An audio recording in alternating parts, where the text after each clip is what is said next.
Hujambo msikilizaji, karibu katika kipindi cha kitabu chetu kutoka maktaba. Msimulizi wako ni mimi Fatia Abeid.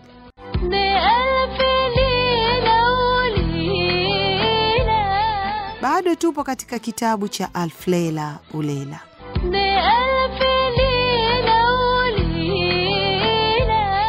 Kabla ya kuendelea mbele, nitarudia kidogo sehemu iliyopita.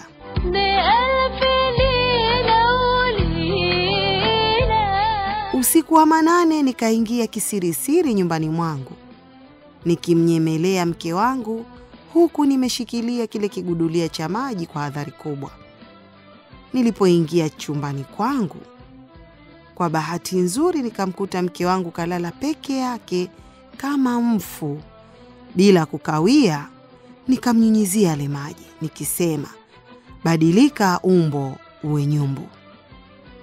Mara ile ile mke wangu akawa nyumbu, huyu unayeniona naye hapa. Na hicho, ewe mkuu wa majini, ndicho kisa changu kifupi.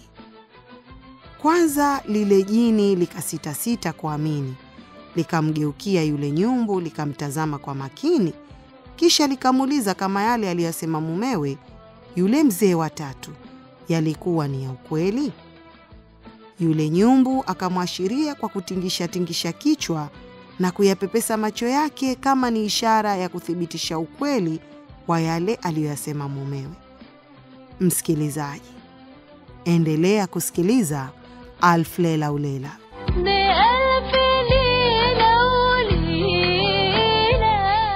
Basi lile jini likatingisha kichwa kwa mastaajabu ya vile visa vya wale wazee watatu na wale wanyama wao. Kisha likamgeukia yule mfanyabiashara likamwambia, na kusamehe theluthi ya mwisho ya adhabu kali niliyokusudia kukuadhibu. Sasa uko huru, unaweza kwenda zako, lakini uwashukuru wa wazee watatu kwa kukusikitikia na kuyaokoa maisha yako. Basi baada ya kusema hayo, lile jini likawageukia wale wazee watatu likawaambia, kama si nyinyi, huyu mfanyabiashara asingekuwa hai. Lilipomaliza kutamka maneno hayo, likatokomelea mbali na kutowekea kule kule lilikotokea, likiacha nyuma wingu la vumbi kama vile lilipokuja. Baada ya makumbatiano na machozi ya furaha nyingi kutiririka, mfanyabiashara akawashukuru sana wale wazee watatu, na baada ya kuswali nao pamoja, kila mmoja wao akaomba Mungu, akashika njia yake akenda zake.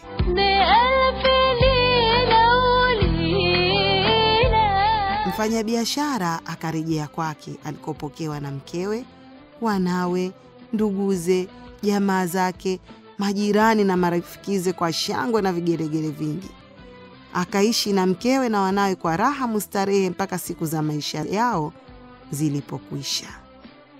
Basi kulipopambazuka, Dunyazadi akasema, ama kusema kweli, dada yangu, hadithi hii ya mfanyabiashara na jini ilikuwa ni hadithi ya ajabu sana. Ndipo Shahrazadi akasema, kama Sayyidi yangu ataniacha niishi, nitawasimulia hadithi ya ajabu zaidi ya mvuvi na jini ambayo inashinda hii niliyosimulia. Sultani Shahryari alipokubali, Shahrazadi akaanza tena kusimulia.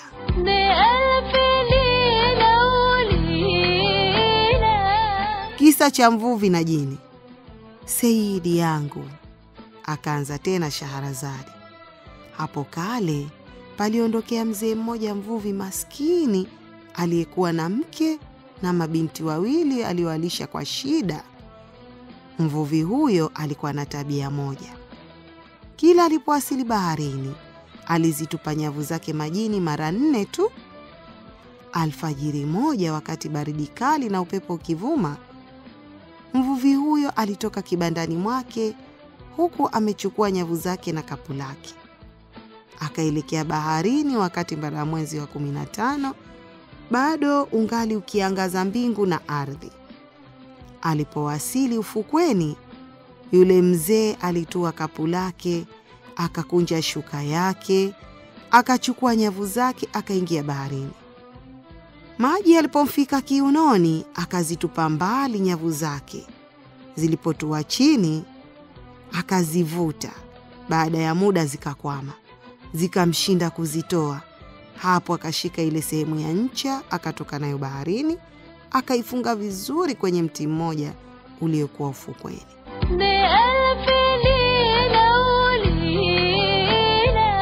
Halafu akavua nguo zake akarejea tena majini. Maji yalipomfikia kiunoni, yule mvuvi akapiga mbizi kwenda kuzitoa zile nyavu zake kule zilikokwama. Alipoibuka, akarudi tena nchi kavu. Akaanza kuzivuta tena mpaka zilipotoka baharini. Alipokwenda kuzitazama, akaona zimetatuka na zimenasa mzoga wa punda. Yule mvuvi akatamka, "Ya Rabbi, wewe ndiye mwenye nguvu, uwezo na rehema. Nijalie leo nivue ijapokuwa dagaa wachache nikawalishe wanangu na mke wangu." Basi akautoa ule mzoga nyavuni, akakaa chini, akaanza kuzitengeneza zile nyavu zake zilizochanika. Alipomaliza akaingia nazo tena baharini. Baada ya kumwomba Mola, yule mvuvi akazitupa mara ya pili baharini. Alipozivuta akaona ni nzito kama awali. Safari hii akadhani bila shaka amemnasa samaki mkubwa, akazivuta kwa pupa.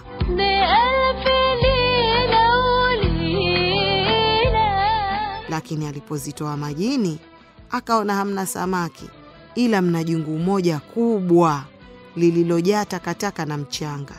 Yule mvuvi akaingiwa na uchungu, akasema, "Hakika leo ni siku nisiyokuwa na bahati, lakini muamini Mungu si mtovu. Insha Allah Mwenyezi Mungu atanijalia nitapata riziki yangu, kwani riziki ya mtu anayo Mola." Baada ya kutamka maneno hayo, yule mvuvi akalitupa lile jungu, akazitengeneza tena zile nyavu zake, akaomba Mungu, akaingia tena baharini.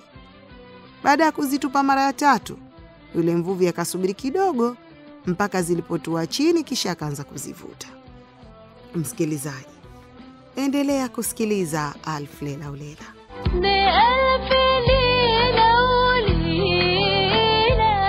Alipozitoa akaona hakumnasa samaki hata mmoja, isipokuwa mna mawe, makombe, mifupa na takataka chungu nzima.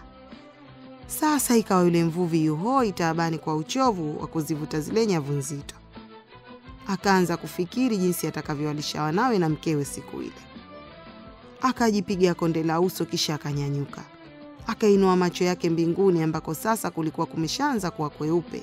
Akaomba, "Oh Mola wangu, unajua kwa mimi kawaida yangu huzitupa nyavu zangu mara 4 tu baharini. Sasa nimeshazitupa mara 3. Nijalie muujiza kama ulivyomjalia Nabii Musa baharini." Baada ya kutamka maneno hayo, yule mvuvi akaingia tena baharini. Akazitupa nyavu zake kwa mara ya mwisho, kisha akasubiri. Baada ya muda akazivuta kwa nguvu, lakini zikakwama tena. "Mungu wangu we," akatamka yule mvuvi kwa kukata tamaa.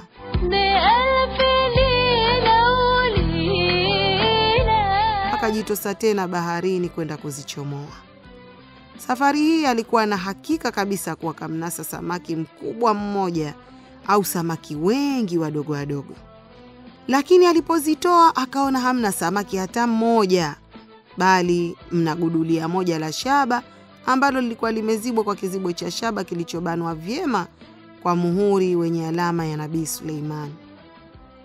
"Nitalichukua nikamuuzie mfua chuma," akatamka yule mvuvi, "na fedha atakazonilipa nitawanunulia wanangu na mke wangu kitu cha kula."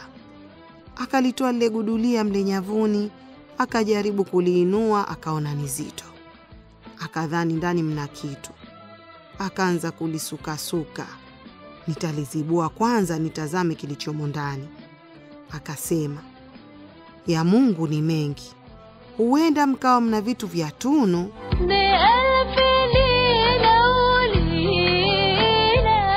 Akatoa kisu chake kapuni, akaigoboa ile risasi, kisha akalizibua kizibo kilichokuwa kimepigiliwa ule muhuri.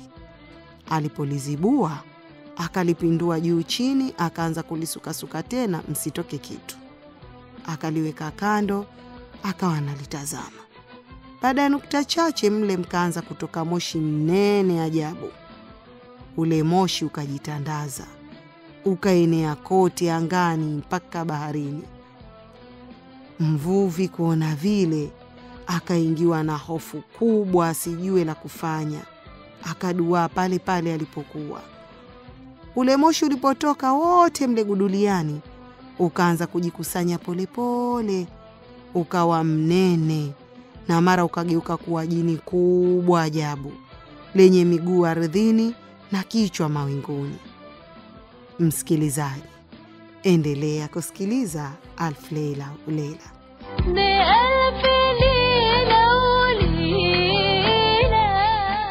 Mvuvi kuliona tu akaanza kutetemeka kwa hofu. Akajaribu kukimbia, siwezi, kwani miguu yake ilikuwa imenyong'onyea mithili ya tambi za mapapai. Hapo lile jini likapanua miguu, likajinyoosha kwa kuinua mikono juu, likatamka, "Oh, Nabii Suleimani, nisamehe. Sikuasi tena wala sitaivunja tena amri yako." Mvuvi kusikia maneno yale akapata nguvu kidogo, akasema, "Ewe jini, unasema nini juu ya Nabii Suleimani, mtume wa Mungu aliyefariki dunia karne nyingi zilizopita? Hujui kuwa sasa tumo katika karne nyingine? Pili, imekuwaje hata ukawa ndani ya gudulia hili?" Jini kusikia vile likatamka, "Basi kama ni hivyo, na kupasha habari." Mvuvi kusikia maneno yale akafurahi, akafikiri bahati nzuri iliyoje hii leo. Bila shaka anataka kunifichulia siri ya hazina zilizofichika ardhini. Habari zenyewe, likasema lile jini,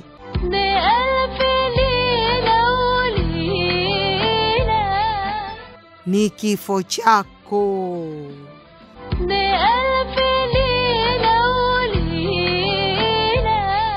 Mungu wangu we! Yule mvuvi akashtuka na kuomboleza, "Kwa nini uniue ile hali sasa hivi nimekuvua kutoka baharini na kukutoa guduliani? Hayo ya kunivua na kunitoa guduliani sio sababu itakayonizuia nisikuue."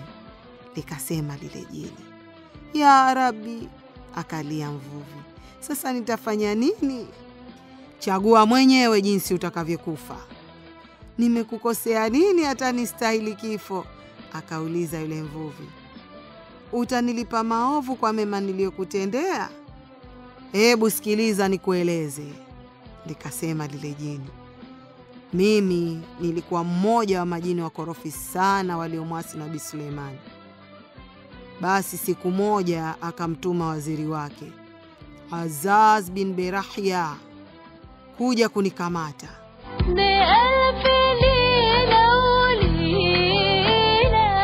Nilipofikishwa mbele yake, Nabii Suleimani akanilani, kisha akanifungia ndani ya lile gudulia la shaba. Akaliziba kwa kifuniko cha risasi yenye muhuri wake, ambao aliuzindika barabara kwa jina la Mwenyezi Mungu ili nisiweze kutoka. Halafu akamwamuru jini mmoja mwaminifu akanizamishe katikati ya bahari kuu. Baada ya kuwa humo kwa muda wa miaka 400, nikaweka nadhiri kuwa yoyote atakayenitoa katika kipindi hicho nitamfanya awe tajiri mpaka kufa kwake. Lakini miaka hiyo ilipita bila yoyote kutokea. Katika miaka 400 iliyofuata, nikaweka tena nadhiri, nikasema, yoyote atakayenitoa katika kipindi hicho nitamfungulia hazina zote za ulimwengu. Lakini hakuna yoyote aliyetokea.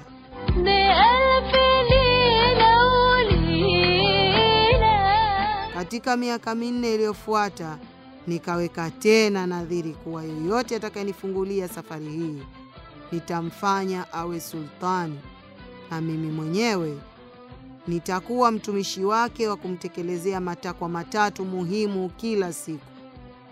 Lakini hata hivyo, katika kipindi hicho nacho hakuna yoyote aliyetokea.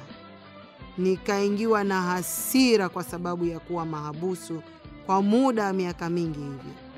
Basi safari hii nikakata shauri kwa yoyote atakayenifungulia katika miaka ijayo, nitamuua papo hapo, ila nitamruhusu ajichagulie mwenyewe jinsi atakavyokufa. Baada ya kukata shauri hilo, ukaja ukanivua baharini, ukanitoa guduliani. Sasa chagua, unataka nikuue vipi? Maskini mvuvi kusikia maneno hayo akafa moyo pale pale, akasema,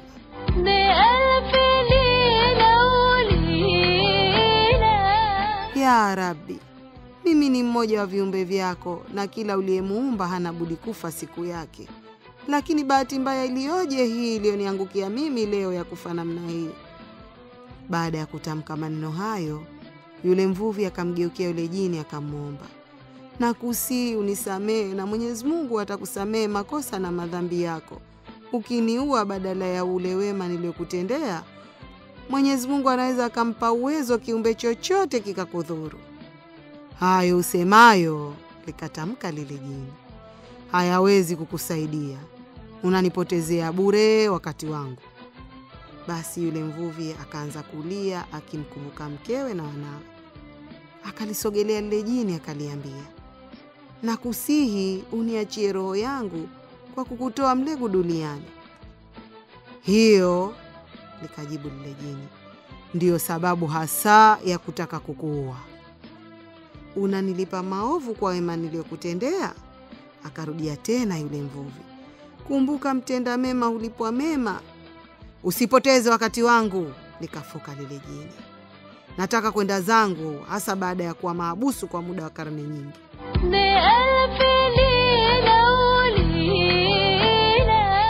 Hapo yule mvuvi akaanza kufikiri, mimi ni mwanadamu, hili ni jini.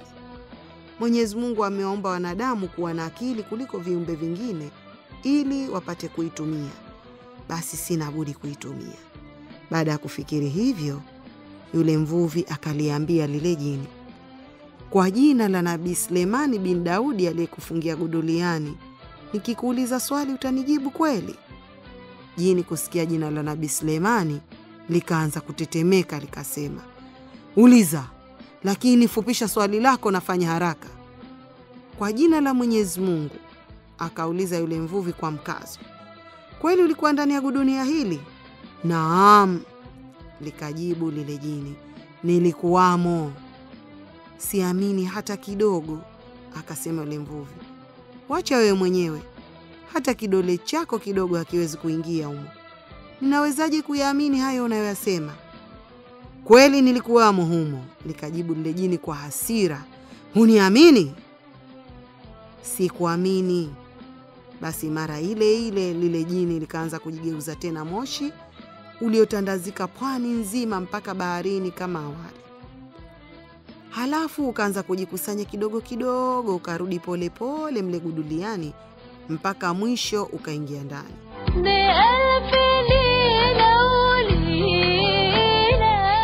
Lilipojaa mle guduliani, lile jini likaita, wewe mvuvi, wewe mvuvi usiye na akili, unaniona nimo ndani? Je, sasa unaamini?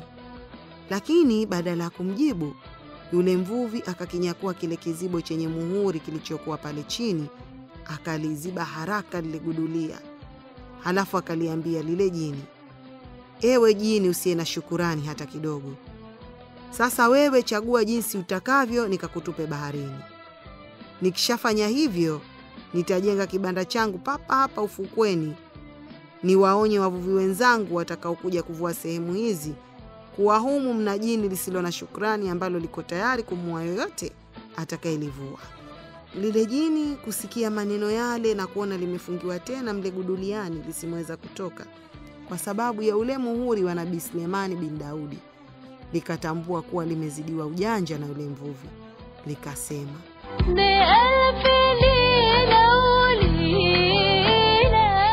ewe mvuvi mwema, usinitupe tena baharini. Nilikuwa nikikufanyia mzaha tu. Kedhabu wa mwisho usiye na shukrani we, akajibu yule mvuvi. Baada ya kutamka maneno hayo, yule mvuvi akalichukua lile gudulia akaelekea nalo baharini. wakati lile jini likipiga makelele, "Tafadhali, tafadhali nakusihi usifanye hivyo."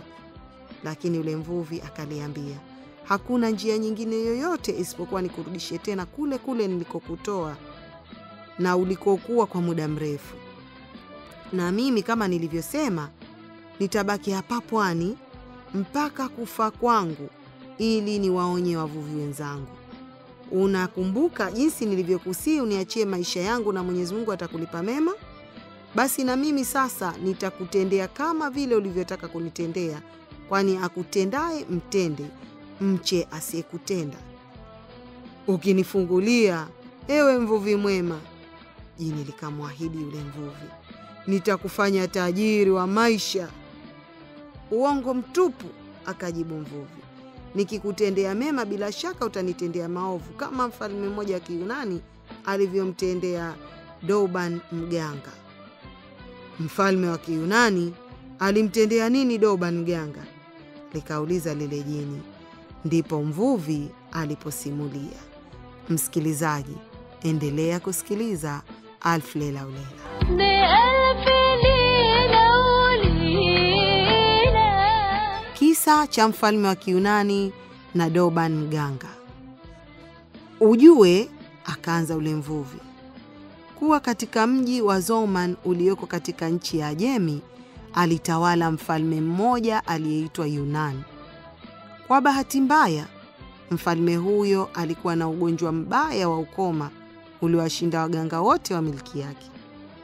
Ijapokuwa walifanya kila jitihada kwa kumpa kila namna ya dawa za kunywa na za kupaka, waganga hao hawakufaulu hata kidogo kumponyesha. Siku moja katika mji wa mfalme huyo alifika mganga mmoja hodari sana aliyeitwa Douban. Mganga huyo alijua lugha nyingi, kwa hiyo aliweza kusoma vitabu vya kale vya Kiyunani, Kiajemi, Kituruki, Kiarabu, Kilatini, Kisiria na Kiyahudi.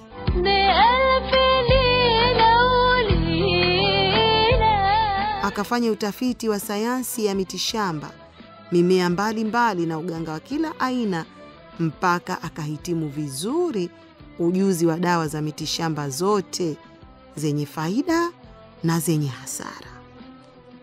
Alipowasili katika ule mji, akasikia ugonjwa mbaya wa mfalme Yunani uliowashinda waganga wote wa miliki yake, na kwamba ugonjwa huo sugu umekuwa ukimtesa mfalme kwa muda mrefu sana. Asubuhi moja, Douban mganga alipoamka, akavaa vazi lake la heshima, akaenda moja kwa moja mpaka kwa mfalme Yunani.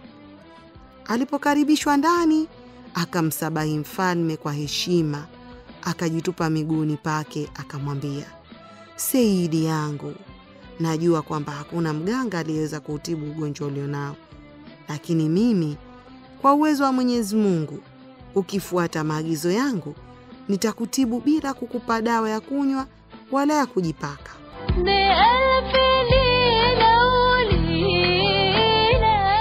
Mfalme Yunani aliposikia maneno yale, akastaajabu sana, akamwambia, "Kama utafanya hivyo, nitakufanya wewe na wanao muwe matajiri wa milele, na wewe mwenyewe utakuwa sahibu yangu na mmoja wale waketio nami wakati wa maakuli ya mchana."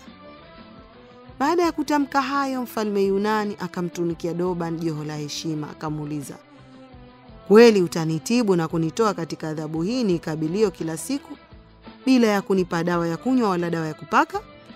Douban mganga akamhakikishia kuwa kwa uwezo wa Mwenyezi Mungu atafanya hivyo. Mfalme akazidi kustaajabu. Basi mfalme Yunani akamwamini, akamuuliza Douban mganga, "Je, unakisia matibabu yako yatachukua muda gani?" "Mungu akipenda," akajibu Douban mganga, "kesho hiyo hiyo insha Allah nitakuuguza na utapona."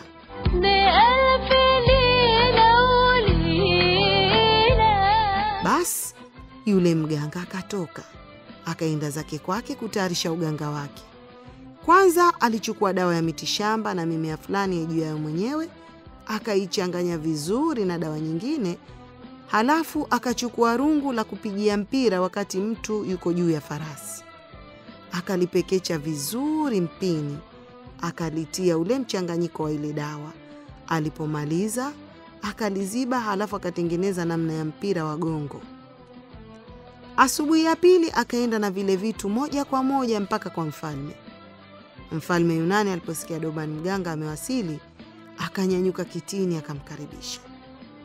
Doban alipomuona mfalme kamsimamia, akajitupa mbele yake, akabusu sakafu.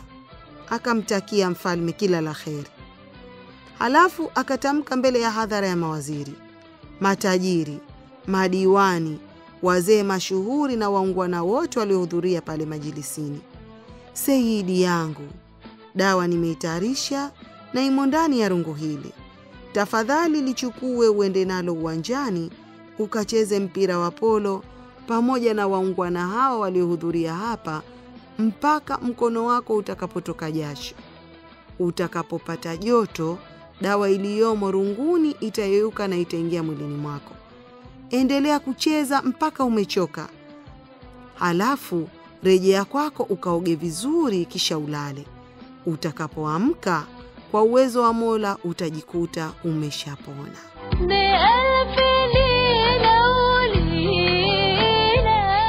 Mfalme Yunani akafanya kama vile alivyoagizwa na Doban mganga.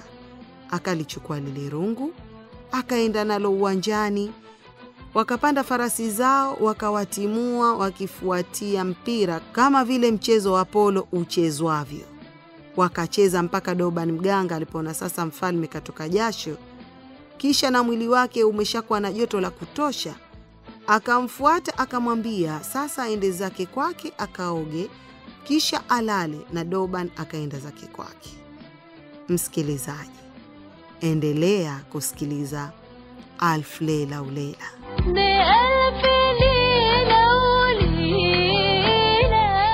Asubuhi ya pili, Doban mganga akaingia ukumbini kwa mfalme. Akamwamkia kwa heshima ya kujitupa tena chini na kuibusu sakafu. Mfalme Yunani alipomuona tu, akanyanyuka kwa furaha, akaenda kumlaki. Akamnyoshia mikono yake miwili, akamkumbatia, akamkaribisha kaketi karibu yake. Akamfanyia heshima kubwa iliyowastajabisha wote waliohudhuria pale majilisini. Mfalme akamweleza Doban jinsi alivyopona kabisa na anavyojihisi kama kijana wa miaka 25. Baada ya kuwaeleza wote waliokuwepo pale jinsi alivyoponeshwa na Doban mganga, mfalme akamfanya Doban mgeni wake wa heshima wa kuketi karibu naye wakati wa maakuli ya mchana baada ya sala ya dhuhuri, ili wapate kuimarisha zaidi uhusiano wao. Mganga hodari kama wewe, akasema mfalme Yunani, anastahili kuatibu si fakiri tu, bali hata wafalme na matajiri.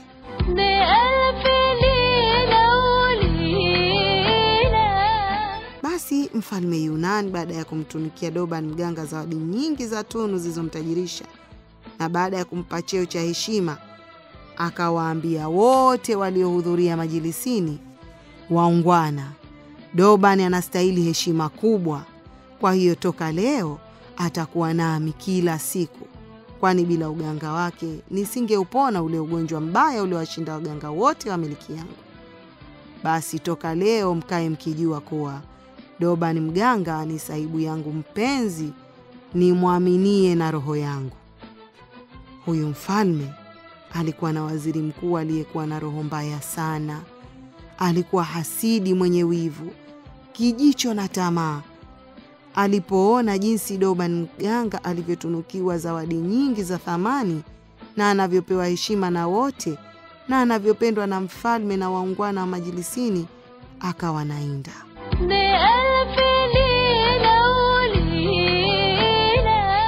Akaanza kufikiri jinsi ya kumwangamiza Doban mganga, kwani alihofia kuwa siku moja huenda mfalme akampa Doban wadhifa wake. Basi asubuhi moja, wakati mfalme alipoingia majilisini mwake na kuketi kwenye kiti chake cha enzi, yule waziri akamwendea akamnong'oneza, "Oh, sayyidi yangu, mkuu wa enzi kuu, mimi kama ujuavyo nimekulia katika milki na mamlaka yako mpaka nikafika kiwango hiki nilicho nacho leo. Kwa hiyo ni wajibu wangu kueleza yote yenye manufaa na yenye madhara kwako na kwa dola yako nzima. Nisipofanya hivyo, nitakuwa mtu nisiye na shukurani na anayelipa mabaya kwa mema. Leo nimekujia na jambo muhimu sana la kukueleza. Una jambo gani muhimu unalotaka kunieleza? Akauliza mfalme kwa shauku.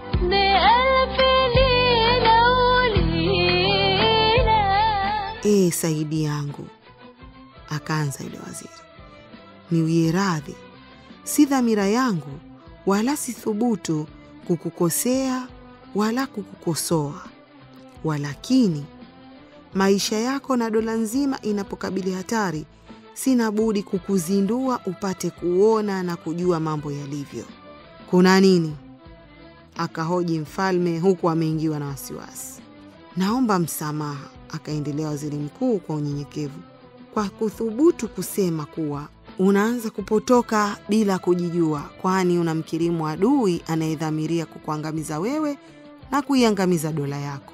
Mfalme kusikia maneno hayo akashtuka, akauliza, unajaribu kunambia nani?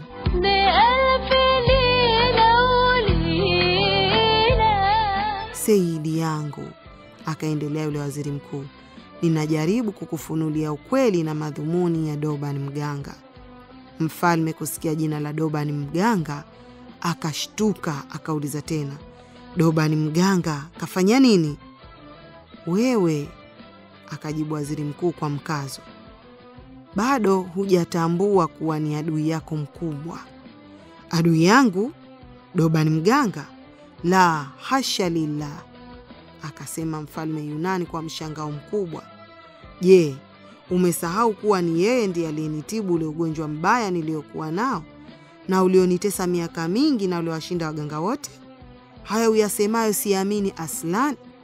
Sitamsikiliza yoyote, si wewe wala si mwingine, juu ya Doban mganga, ila nitamlipa dinari 1000 za dhahabu kila mwezi kama ndio ujira wake kwa kuniuguza.